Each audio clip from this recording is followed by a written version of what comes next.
নমস্কাৰ। এয়া ভৰ দুপৰীয়া 2টামান বজাত আমি দুয়োটাই ৰখি আছোঁ গাড়ী এঠাইলৈ যাম। ক'লৈ যাম কিয় যাম ভিডিঅ'টোৰ শেষত জনাই আছোঁ বাৰু। এইফালে ৰ'দটো দেখিছেনে? মানে ৰ'দটো দেখিলে ক'তো যাবলৈ মন নাযায়, তথাপিতো নগ'লে নহয় কাৰণে সেইফালে গাড়ী এখন দেখি দুয়োটাই অকণমান আগবাঢ়ি আহিলোঁ। মানে চিট পাওঁ নে নাই, পিছে পালোঁ দিয়ক। আগৰ ফালে হ'লেও আৰু ৰখিব লগা হোৱা নাই। এইফালে আমাৰ ল'ৰাৰ নাটক দেখিছে।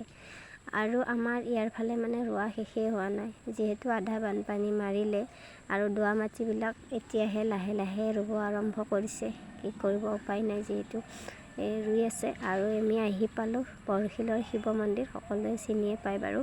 আৰু কিয় আহিছোঁ জনাই আছোঁ। এইফালে মন্দিৰত বহুত মানুহ দেখিছে। আৰু আমি গৈ অকণমান বহিলোঁ আৰু ভাতো দিয়া আৰম্ভ কৰি দিছে। অকণমান সময় বহাৰ পাছত আমাকো ভাত দিলে বাৰু। এইফালে আকৌ আমাৰ ল'ৰাৰ ঘাম লাগিছে, মোবাইল লাগে। আৰু এইফালে মানুহ আৰু আহিয়ে আছে দেখিছেনে? এয়া ভাত দিছে, দৈ মিঠাই, এইফালে ঔটেঙা, মাহৰ দালি খাই কোনে কোনে ভাল পায় জনাব দেই। আৰু আমি মন্দিৰলৈ অহাৰ কাৰণটো হৈছে আমাৰ গাঁৱৰে দাদা এজনৰ এইটো ল'ৰাটোৰ ভাত মুখত দিয়া আছিল, তালৈকে আহিছিলোঁ। আজিলৈ ইমান